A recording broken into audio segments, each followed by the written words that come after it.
Rome. For centuries, just like today, hearing its name makes it impossible to think of anything other than power, magnificence, and an unmatched history. But among all the structures built by the Roman Empire, there is one that stands beyond comparison: the Colosseum.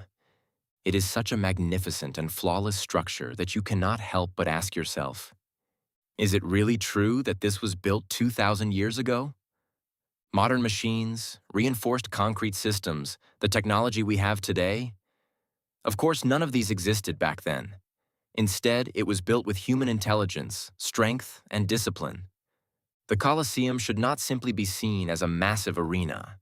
It was an enormous symbol built to display the power of Rome to the entire world. But saying that this colossal structure was only about architecture would not be entirely true. Behind it stood the ambition, determination, labor, and blood sacrificed for an entire empire. The story actually begins not with stone, but with fire. Real fire. In 64 AD, Rome was reduced to ashes by a terrifying fire. Almost the entire city was destroyed, and people believed that Emperor Nero himself had started the blaze. Why? Because Nero ordered the construction of an extremely luxurious palace on the destroyed land, the Domus Aurea. Artificial lakes, endless gardens, giant statues. While the people lived in poverty, Nero's decision to build such an enormous palace enraged the citizens. Then Nero died, and Vespasian took the throne. The new emperor knew exactly what he had to do: regain the trust of the people. And for that, he made a crucial decision. He drained Nero's private artificial lake and ordered the construction of a massive arena for the public. His goal was clear. Instead of serving the luxurious desires of one man, this place will become somewhere tens of thousands of people can enjoy. And that mindset gave birth to the Colosseum. Rome had now turned into a gigantic construction site.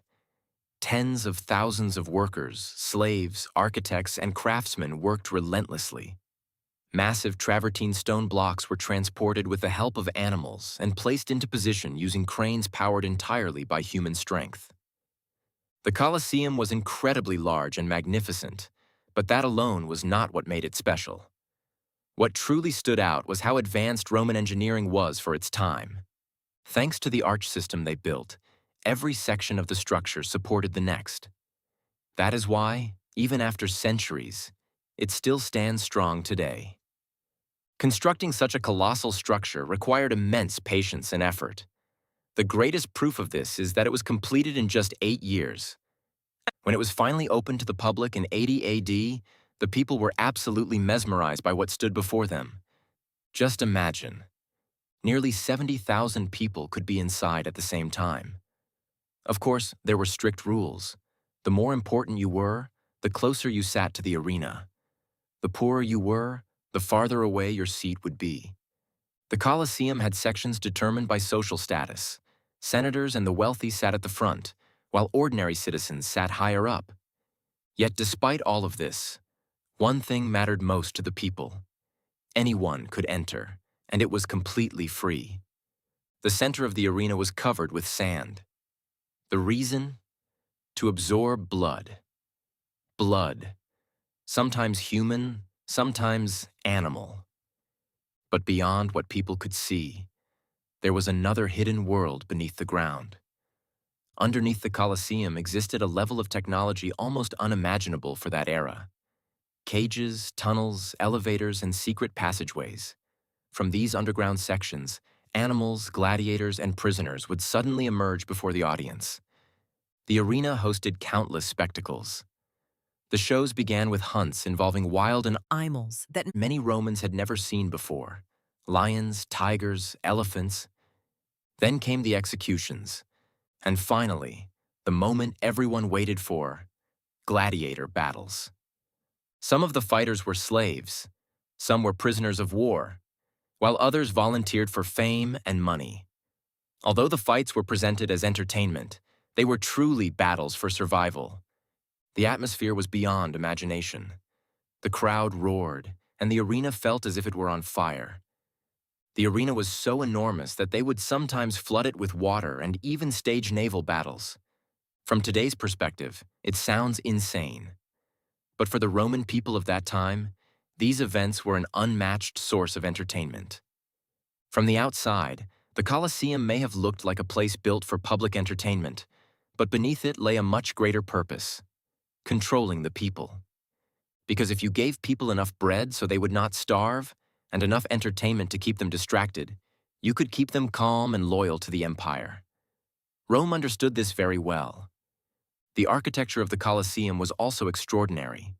Standing around 50 meters tall, equivalent to a modern 20-story building, it measured 189 meters in length and 156 meters in width.